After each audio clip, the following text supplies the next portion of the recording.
Jebretim. Ada sesuatu yang lagi rame nih.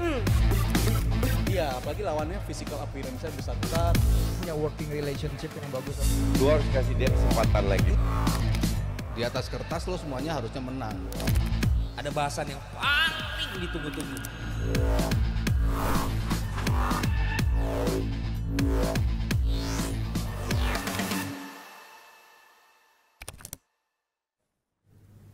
Si Salah pergi ke bank. Cakep! Liverpool gelar ke-20 nih Bang.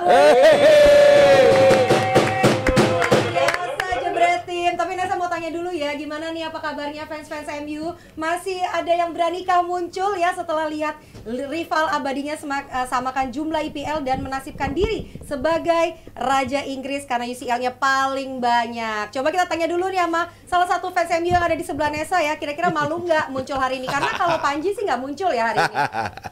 Panji setiap hari Senin harus menghela napas, mungkin bareng sama fans-fans MU lainnya. Tapi kenapa kalau di puncak kesuksesan Liverpool ada gue di sini? Apa yang terjadi? Gue bukan fans MU. Masa selalu Tapi di hati. gue harus kasih piala juga ya ke fansnya Arsenal karena kan 3 kali treble ya. 3 treble untuk jadi runner up. Itu dia di situ ya. Tapi dia punya kasih lihat dulu dong, tapi dia punya piala yang semua orang lain nggak punya. Iya benar.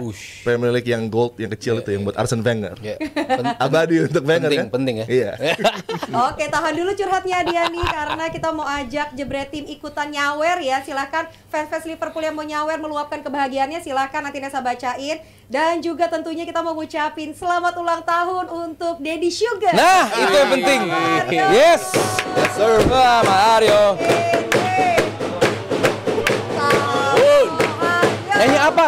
Apa lagunya itu? Ulang tahun. Nah, yo.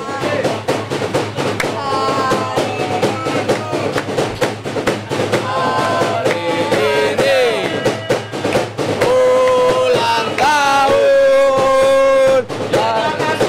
Adil. Oh ya. Selamat ulang tahun Mas Aryo. Thank you, Nesa. Thank Semakin you. apa sukses terus, Amin, pokoknya amin. semakin menjadi idolanya presenter-presenter cewek. Alah. Mas Aryo itu idola gue ya, karena Mas Aryo itu kalau ada Mas Aryo gue nggak perlu ada Google. Nanya apa aja dia tahu jawabannya. Dan Mas untuk Aryo ada wishnya mungkin Nah, itu apa dia nih? wishnya. Di Wish usia ya. yang baru ini. Liverpool udah juara. Aduh. udah cukup. Barcelona juga. Tinggal nunggu treble-nya aja Barcelona. Ya. Tinggal kita tunggu Bang Valen ya, katanya mau botakin rambut. Iya Katanya nih. benar. Belum ada Karena, nih. Belum ada, kita tunggu Ya. nanti. karena, Dan- karena kemarin apa ya dapat 30 juta ya 30 juta semalam. dari saweran luar biasa. semalam. Rame banget. Luar biasa. Nah, kemarin tuh rame banget Jebretim saweran sampai dengan 30 juta rupiah Happy. ya. Nesa punya cuplikannya, ini dia nih kalau mau lihat nih. Oh nggak ada? Belum. Gila, katanya ada cuplikannya. Bikin kaget. Oke, Adi-Adi kita mau bahas Ya. dari apa dulu nih? Selamat ulang tahun dulu untuk Sabtu lagi-lagi kan ini Thank satu you, momen yang istimewa. Liverpool juara di ulang tahun juga pas kan. Tapi sebelum kita bahas tentang Liverpool dan keluar biasaan dari Arne Slot untuk bisa mengamankan title ke-20, ada tim yang setiap minggu selalu mengulang aja apa yang menjadi kebiasaannya. Sama kayak Tottenham, tapi ada Manchester United yang juga nggak kalah buruknya di musim kali ini. Kemarin menghadapi Bournemouth mendapatkan lagi tantangan, kebobolan lagi duluan, harus berjuang keras sebelum ada. Kalau gue baru tahu di sepak bola itu, ternyata kalau kepleset itu sekarang kartu merah. Itu menjadi momentum swing untuk Manchester United dan akhirnya mampu menyamakan kedudukan di penghujung persaingan. Kepleset tapi kan kakinya kena kan, tetap aja kaki belakangnya ya, kaki depannya aman tapi kaki belakangnya kena di shin-nya ya, jadi ya emang ya bisa dibilang 50-50 tapi kalau merah juga nggak salah juga sih karena memang kalau peraturannya shin kena sama studs ya pasti otomatis merah gitu, jadi ya wajar kena merah. Masalahnya kan sebelum kena merah ngapain aja MU gitu kan, maksudnya dengan segitu banyak peluang. Nah itu kalau kita lihat di cuplikan kan yang kaki kirinya ya. Follow through-nya kan. Iya, Tapi follow- kalau kita tarik mundur lagi, itu sebenarnya dia Kepleset, kepleset. iya, iya. Murni kepleset, Iya, sehingga ada momentum yang membawa dia untuk melakukan Kan challenge berapa- yang nggak dilakukan sebenarnya. Berapa contoh juga beberapa pemain kepleset kan sering juga ujung-ujungnya kena kartu gitu kan. Intention dari orang kepleset apakah dia memang kepleset apa enggak kan susah untuk kita bilang itu sebagai intentional apa enggak gitu. Cuman kan kalau wasit stick pada peraturan di mana shin atau bagian itu kakinya sedikit di atas di udara lah bilang istilahnya, dan statsnya kena, ya biasanya tuh lebih besar kemungkinannya ke red gitu. Jadi ya United akhirnya diuntungkan dengan bermain lawannya 10 orang dan akhirnya bisa menyamakan skor. Højlund ya, gol keduanya dia di IPL. 22 pertandingan. 22 pertandingan, walaupun nggak sengaja juga kali ya. Bolanya kena situ dan akhirnya dia bawa ke sana dan menjadi gol. Ya United, si Amorim juga bilang kan, ini kita kayak gini mulu gitu, ngasih kesempatan lawan untuk mencetak gol karena sebuah kesalahan koordinasi lini belakang, akhirnya mereka kebobolan dan mereka harus berada dalam posisi di mana mereka harus ngejar, dan mereka punya masalah dalam mencetak gol, dan ketika ngejar itu ya sulit mereka untuk ngejar gitu. Dan Liverpool lagi gara-gara menang sih ya Liverpool jadi ingatnya Liverpool. United being United, banyak peluang juga sebetulnya yang mereka create, possession mereka juga menang. Kalau kita lihat shotsnya dari statistik ya, mereka ada 20 shots, si Garnacho yang one on one bolanya, kalau kita bandingin sama Jimenez-nya Milan bisa gol, tapi dia ketepi sama Kepa gitu, kurang sedikit keangkat bolanya ya. Nyiptain peluang, tetap United bisa nyiptain peluang, cuman eksekusi dari peluang itu yang menjadi gol yang masih menjadi masalah dari United di musim ini. Ya, sebelumnya juga ada review untuk challenge dari Tyler Adams yang juga hampir sama dengan Evan Nilsson tapi ujungnya beda gitu. Untuk lo sendiri nih melihat XG-nya tadi 2,57, underperforming lagi, ini konsisten juga di setiap pertandingan. Kalau lo nggak bisa cetak gol lebih dari 1 untuk sebuah pertandingan menghadapi tim-tim seperti Bournemouth, tentunya akan ada masalah buat Manchester United. Dan peluang begitu banyak, Garnacho punya 3 golden opportunity dan tidak satu pun bisa dia konversi. Iya, sebelum gue jawab, gue juga mau secara personal mengucapkan selamat ulang tahun buat Mas Haryo yang udah menjadi inspirasi jujur loh Mas, lu tuh menjadi inspirasi buat banyak anak muda. Gue kenal Mas Haryo dulu waktu di Bola Vaganza juga, alhamdulillah sempat magang di Bola Vaganza juga, luar biasa, dan sempat menjadi sekarang menjadi pembicara bola juga, menjadi inspirasi juga, menjadi pandit yang impartial di tengah, nggak ke kanan nggak kiri ya, walaupun kadang-kadang ngeselin, cuman ya still you are yang young generation looking up to. Jadi selamat ulang tahun, sehat-sehat selalu. Soal Liverpool juara, Barcelona juara itu bonus, yang penting lu sehat, panjang umur dan menjadi bahagia terus. Amin, amin. Soal MU, mungkin terlalu sadis ya tadi ya Mas Haryo ya, baru ucapin ulang tahun langsung sadis. Dan ini juga gak mau kalah banget sih MU ini, Abrar seperti biasa. Ya gak mau, siapa yang mau kalah? Pasti orang pengen menang, dan bukan salah MU juga. Seringnya katanya. Apa? Dibuat-buat seringnya. Janganlah, jangan terlalu sadis sama MU lah. Udah peringkat segitu, diledekin, udah kesian. Jadi buat gua apa yang MU lakukan, ya itu kartu merah kan bukan salah MU juga kan gitu. Wasit juga, MU nggak bisa apa-apa. Cuman buat gua, Bournemouth tahu MU yang bakal keluar menyerang di saat mereka tertinggal, dia tuh bakal keluar menyerang. Lihat XG-nya, lihat beberapa percobaannya, mereka keluar menyerang. Walaupun tadi Adi bilang ini pasca kartu merah gitu, cuma paling tidak dia berhasil keluar. MU itu jelek, hancur banget, nggak ada positif ini tim. Tapi bisa dapat 1 poin dari Bournemouth di kandang Bournemouth yang kondisinya musim ini emang lagi bagus-bagus ya Bournemouth. Buat gue itu hal bagus. Buat gue positif banget MU semalam. Walaupun dengan permainan yang kita bisa perdebatkan kualitasnya seperti apa, cuma lu dapat poin menghadapi Bournemouth di Vitality Stadium. Buat gue itu bukan hal yang buruk. Bukan hal yang buruk, apalagi kondisinya sekarang MU udah gak ada yang dikejar, mereka bakal fokus di Europa League menghadapi Bilbao di San Mamés tengah pekan ini, dan bisa dapat 1 poin dengan performa yang tadi mereka mencoba. Paling tidak mereka mencoba, banyak shot yang tercipta. Walaupun secara kualitas di bawah itu ya, Barcelona juga lawan Mallorca 40 shotnya, golnya cuma 1. Artinya bahwa memang ini terjadi gitu di sepak bola, bahwa lu mencoba berkali-kali, lu hasilnya cuma bisa 1 gol. It happens, dan buat gue apresiasi sekali. MU yang tadi dibilang sama Mas Amorim bilang kita bakal main jelek begini terus. Ya, mereka jelek dan mereka bermain jelek, tapi mereka bisa dapat poin di Vitality Stadium walaupun dengan unggul 1 pemain. Buat gue ini positive thing buat United. Ya, 2 wingback Bournemouth tampil oke banget. Kita lihat juga bagaimana Dean Howson lagi-lagi menunjukkan bahwa dia blue chip yang sedang panas untuk diperebutkan oleh tim-tim besar, dengan pressing yang sangat tinggi dari pemain seperti Milos Kerkez. Apa yang membuat United kok masih terus menggunakan approach yang sama gitu, build up from the back, yang akhirnya juga berujung dengan ada kesalahan yang berujung langsung menjadi gol untuk Bournemouth gitu. Jadi ini kendala-kendala yang berulang yang harusnya bisa direktify. Nggak cuma pemain, tentunya sang pelatih yang harus punya tanggung jawab untuk memperbaiki situasi yang berulang ini, kesalahan-kesalahan kecil. Iya, karena pattern yang dipakai kan masih sama ya. 3-4-3, lalu yang mainnya ya itu aja di rotate, kadang Dorgu ke kanan, Dorgu di kiri, Mazraoui, Dalo. Pemainnya sama yang bermain kemarin, Shaw juga bantu juga dari sisi kiri. Cuman how they play-nya kan masih sama gitu. Jadi ketika pemain-pemain yang sebetulnya bukan pemain intinya ya, kalau kita bisa bicara apa yang dimau Amorim di awal musim kan sebetulnya yang di kanan tuh si Amad Diallo gitu ya. Tapi kan dia nggak bisa. Ketika Amad Diallo ada di situ kan berbeda.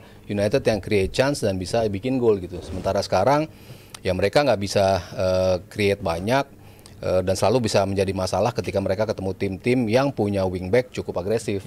Dalam hal ini Bournemouth punya kemampuan seperti itu sehingga MU dibuat tidak nyaman gitu untuk bisa megang bola gitu. Tapi ya at least apa yang dikatakan oleh Amorim, dia bilang kita kehilangan beberapa pemain di bulan Januari. Termasuk si Anthony dan juga Rashford. Dua pemain yang dia bilang nggak apa-apa kita suffer di bulan Januari, kita kehilangan dua pemain yang paling akan nambah kita berapa gol sih? Paling 10 gol yang akan ditambah. Dia ngomong gitu? Iya. Wow. Kita ada possibility nambah 10 gol, tapi gue lebih melihat tim ini untuk next season. Dia udah bicara selalu next season. Untuk bicara Premier League-nya ya. Mungkin kalau tadi fokus Europa League tadi yang dibilang Aldi, emang ya mungkin United mau nggak mau tinggal fokus di situ. Karena di sini udah nggak mungkin turun, nggak mungkin naik juga, posisinya di situ-situ aja. Makanya dia melihat sistem gue yang penting seperti ini. Gue sudah cukup jelas dengan permainan seperti ini. Tapi ya materi pemainnya ya harus gue rotate untuk mencari siapa yang nanti bakal bermain di musim depan. Itu yang masih belum firm keputusannya untuk siapa yang akan bermain di posisi-posisi itu. Apakah nanti ada perubahan squad di musim depan, banyak yang keluar juga, banyak yang ke offload juga, sehingga belum tahu juga siapa yang nanti akan bermain. Cuman gaya bermainnya gue rasa akan sama dengan Amorim ketika datang sampai detik ini. Dan apa yang bisa dibawa sama United untuk menuju ke laga semifinal menghadapi Athletic Club? Tapi kalau di Europa League, gue ngelihat ada undefeated.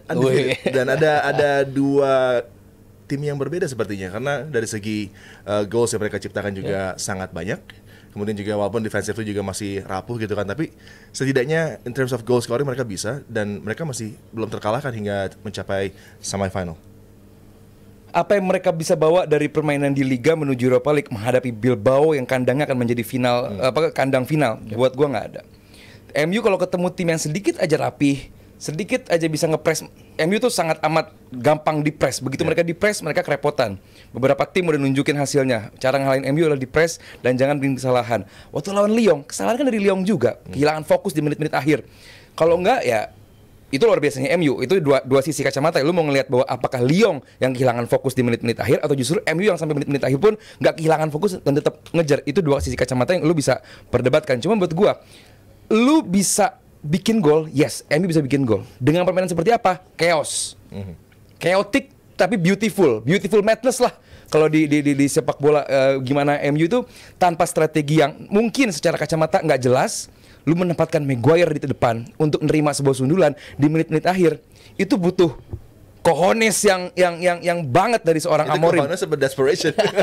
Bisa dua kacamata juga lu bisa melihat bahwa itu keputusasaan, lu striker lu bapuk, ya udah lu pakai back gede, gedong di depan lu buat menerima umpan, and it works.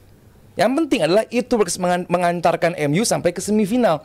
Dan tadi lu bilang belum pernah kalah juga, ya berarti kan ada sesuatu dengan tim ini. Tapi kita lihat lagi lawannya. Sociedad bagus di Liga, tapi ketemu MU hilang tuh bagusnya gitu kan. Tahu gedong nggak? Gedong apa sih? Gede dongo. Gue yakin dia nggak tahu kan. Gedong. Itu kan sebutan fans mereka sendiri terhadap Maguire. Iya, ini bukan ledek, MU sendiri yang ngomong gitu. Terhadap Maguire karena Tuh kan gede. gue nggak tahu, itu bukan fans United kan. Iya. Jadi buat gue, kalaupun secara strategi gue nggak tahu gimana MU ngalahin Bilbao. Bilbao bakal ngepres. Wing mereka sangat amat bagus. Williams juga siapa tuh nomor 7-nya? Grexer apa siapa tuh nomor orang Spanyol umur 29 tahun. Winger mereka sangat bagus. Mereka bertahan dengan sangat amat rapi, nggak gampang kepres. Gue nggak tahu cara MU menang dengan tim ini, tapi lagi-lagi MU punya magisnya di Europa League. Gitu loh. Cuman gue sih pribadi nggak akan lihat MU di final. Gue akan lihat MU di final. Maksudnya nggak melihat MU bakal tampil di final. Cuman ini tim sulit diprediksi di Europa League. Gitu aja. Kalau gue sih ngelihat United ya di Europa League, khususnya ketika lawan Sociedad, sebetulnya gue nggak ngunggulin United juga gitu, karena formnya Sociedad berapa kali ketemu juga oleh United di Europa League sebelumnya juga United kesulitan gitu. dan dengan materi yang bisa dibilang mirip-mirip, mungkin minus Merino doang gitu yang cabut ke Arsenal gitu. Cuman dari sisi permainan gue pikir United akan suffer lawan Sociedad, tapi end up-nya mereka menang dengan cukup meyakinkan kan dalam 2 leg gitu. Setelah red card. Yep. Tapi mereka bisa manfaatin itu kan untuk cetakkan cukup banyak gol gitu. Lalu ketika lawan Lyon gue pikir United juga akan kesulitan gitu. Tapi ternyata mereka bisa come up with a win dengan dramatis gitu. Jadi yang ya mereka memang kalau bisa dibilang daya magis ya magis-magis banget juga enggak gitu ya. Tapi ya mereka bisa manfaatin dan itu what counts ketika lo dapat kesempatan cetak gol, lo bisa eksekusi itu menjadi gol. Nggak banyak peluang tapi lo bisa cetak gol. Dan lawan Bilbao, lagi-lagi gue megang Bilbao, terutama di leg 1 ya. Yeah. Kita bicara leg 1, mereka main di San Mamés. Nusan Mamés. Mereka lagi dalam perform yang bagus dan kita tahu Valverde ini pelatih yang safe coach banget ya. Dari saya bermain gak neko-neko tapi patternnya jelas, missionnya jelas mau seperti apa. Semua pemain nunjang untuk bisa tampil cantik sekaligus menakutkan gitu. Jadi gue di leg 1 gue megang Bilbao gitu. Cuman ya gue nggak tahu apa yang akan dilakukan United di second legnya. Kalau mereka bisa membalikan itu, ya gue rasa mereka tetap punya chance gitu. Karena memang udah nothing tulus, emang betul-betul tinggal di sini gitu penampilan lo. Buat para pemain, apakah next season lo bakal masih berseragam United? Ya banyak bergantung pada hasil mereka di Europa League gitu. Ketika mereka masuk final, siapa tahu mereka juara, mereka dapat tiket ke Champions League. Artinya kan a totally different United kan yang kita lihat di liganya seperti itu, tapi endingnya bisa masuk ke Liga Champions. Jadi ya itu yang membuat kayaknya United bisa dapat hasil yang bagus ya karena pemainnya terdesak gitu untuk menunjukkan performance yang lebih dari yang mereka tunjukin di liga. Ya, gue sedikit tambahin. Ya. Potensi lo kan lo bilang nggak akan masuk final nih. Gue nggak lihat MU di final. Dan endingnya mungkin akan nggak sesuai dengan harapan. Kalau misalnya Manchester United nggak lolos ke Champions League, maka untuk di window pun akan sulit untuk berat, menarik pemain. Tapi kan Amorim mengatakan, this is Manchester United masih akan menarik banyak jadi magnet, pemain yang akan tertarik. Yang ngincer duit, yang ngincer duit, yang ngincer apa football project, apa yang mau diincer, ya kan? Dan tadi sedikit nambahin. Projectnya Amorim dong. Apa? Projectnya Amorim kan lumayan bagus lah. Apa sih projectnya Amorim? Pengen tahu saya. Cuma gini, kalau pengen lihat sisi positifnya buat nanti menghadapi Bilbao ya. Gue sampai nonton rerun pertandingannya Bilbao lawan Palmas yang akhir kemarin menang 1-0. Ternyata Bilbao ini gampang ke-crack kalau lawannya punya seorang passer yang bagus. Bruno Fernandes passer yang bagus. Masalahnya wingernya, fullbacknya bisa menerima nggak? Diagonal pasnya Las Palmas itu adalah satu pemainnya bagus banget, motong defensive line itu bagus banget, running behind. Masalahnya Garnacho mau lari apa enggak? Masalahnya Dalo mau lari apa enggak? Gua nggak tahu pemainnya bisa nerima receive dengan bagus apa enggak. Kalaupun bisa, itu bakal jadi sesuatu. Kalau dia atau MU bisa melakukan sebuah diagonal pass yang bagus, itu bisa jadi sesuatu untuk MU bisa menang. Bisa jadi sesuatu. Masalahnya bakal keluar apa enggak. Nah tadi lu bilang kalau soal kedepannya gimana nih kalau MU sampai nggak main di Eropa musim depan, nggak main di Liga Champions musim depan, berat dan cara ngelur atau cara menarik pemain-pemain itu ya dengan gaji besar di. Apakah project Amorim, lo apa gini deh Mas Aryo, lo apakah melihat MU bakal main di 5 besar atau 7 besar Premier League musim depan, akhir musim depan, finish peringkat 7 besar? Maybe-nya lebih ke yes atau enggak? Lebih ke yes, karena kan gue bilang gue cukup respect lah sama Amorim dalam artian ini pelatih datang tapi berani untuk menjadi bukan kayak pelatih-pelatih sebelumnya gitu. Kita bicara Mourinho, kita bicara Van Gaal, kita bicara Ten Hag, kita bicara Ole, pelatih-pelatih yang mau berdamai dengan para pemain gitu. Gue mau ngikutin, skemanya cocok apa sih buat para pemain. Tapi ini kan pelatih datang, gue mau main skema kayak gini, lu mau bisa main apa nggak peduli gue. Kalau lu nggak bisa ngikutin ya gue nggak akan mainin lu, gue nggak akan keep lo untuk musim depan. Gue cukup yakin, keyakinan gue based on apa juga yang terjadi pada Chelsea juga. Ketika gue lihat, Pochettino punya project yang oke nih, menurut gue gitu. Walaupun banyak yang bilang apa sih Chelsea, end up-nya mereka peringkat 6 bisa ngelewatin United juga gitu kan, karena the way they play emang belum seluruhnya mendapatkan hasil gitu. Nah ini juga yang terjadi dengan United gitu. Kalau tim intinya dalam artian semua pemain udah bisa ngikutin skemnya dia dan pemain-pemain pilihan utamanya sudah ngikutin itu, tapi yang jelas depan harus diganti sih. Itu aja yang menurut gue menjadi masalah. Depan doang Mas. Lo nggak mungkin Hojlund, yang di tengah masih bisa lah ya. Wingbacknya dari belakang lah kita bicara. Semuanya mas 11-11-nya kecuali Bruno Fernandes harus diganti itu. Kita bicara si Maguire, menurut gua masih bisa lah di situ.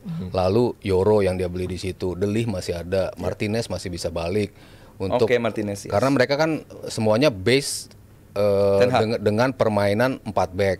Mereka justru harus custom dengan permainan 3 back gitu kan. Ini kan butuh waktu. Nah, makanya pemain-pemain ini yang selalu gue bilang istilahnya adalah audisi kan. Siapa nih yang bisa bermain dengan 3 back, dan pemain-pemain yang gue sebutin tadi udah mulai tahu lah cara bermain 3 back tuh seperti apa sih. Terus depan lo siapa, apakah Ugarte nanti dengan Maino atau Casemiro dengan Maino, itu kan lawan seperti apa, mereka pairingnya seperti apa nanti, itu kan kalau udah firm lebih jelas lagi seperti apa. Kanan udah pasti Diallo yang ada di posisi itu. Di kirinya ya kalau gue ngeliat Shaw kayaknya susah ya untuk comeback di situ, mungkin Mazraoui yang akan ditaruh di posisi itu. Lalu di depannya ya masih Garnacho sama si Bruno, yang depannya yang paling depan itu yang menurut gue masih menjadi masalah gitu. Nggak mungkin lo berharap dengan sekarang tinggal Højlund kan harapan lo, karena si Zirkzee ternyata cedera juga sampai akhir musim juga. Jadi ya Højlund yang gue lihat banyak lari tapi nggak banyak nyiptain peluang, sulit juga gitu kalau United masih depannya dia. Jadi yang masalah utama menurut gue untuk bisa membuat tim ini atau project Amorim berjalan tuh ya lo jelas harus punya killer insting ya, striker di depan. Ya, musim belum berakhir buat fans Manchester United, masih ada harapan di Europa League. Yang terpenting di midweek nanti punya result yang positif di San Mamés dan juga bisa di follow up di Old Trafford. Walaupun memang di Premier League ini menjadi musim yang penuh dengan rasa frustrasi, dan juga harapan di summer transfer window dengan yang sudah dirumorkan Matheus Cunha dan juga Jean-Philippe Mateta yang memang sangat menakutkan. Bung Adi yakin MU menang di San Mamés? Dia lagi menghibur dirinya. Bung Adi yakin? Saya lagi meyakinkan semua fans Manchester United. Kalau saya yakin finalnya akan terjadi United Tottenham. Ini All udah ada English yang nyawer final. dari Gilang Rp50.000. Bang Aldi, apa masih percaya Inter bisa lolos final dengan mental Barcelona yang remontada? Coba gimana, Dik? Ya, gue nggak bilang Inter pasti menang, dan gue cuma bilang kalau Inter melanjutkan performa mereka seperti di di dua leg menghadapi Bayern, Barcelona layak takut, gue bilang begitu. Cuman ini akan menjadi laga yang luar biasa. Inter emang dalam 2 laga terakhir semalam juga kalah. Ya emang lagi jelek. Cuman sepak bola kan bicara momen, bicara match of the day performance. Jadi buat gue fans Inter belum harus pesimis menghadapi Barcelona. Fans Inter masih belum tentu takut menghadapi Barcelona. Barcelona yes luar biasa menghadapi Madrid yang begitu-gitu doang. Ternyata di final sedikit bagus, cuman ya sedikit mengecewakan. Cuman buat gue ini match masih 50-50 Inter Barcelona, dua-duanya masih sangat amat layak ada di final untuk menang.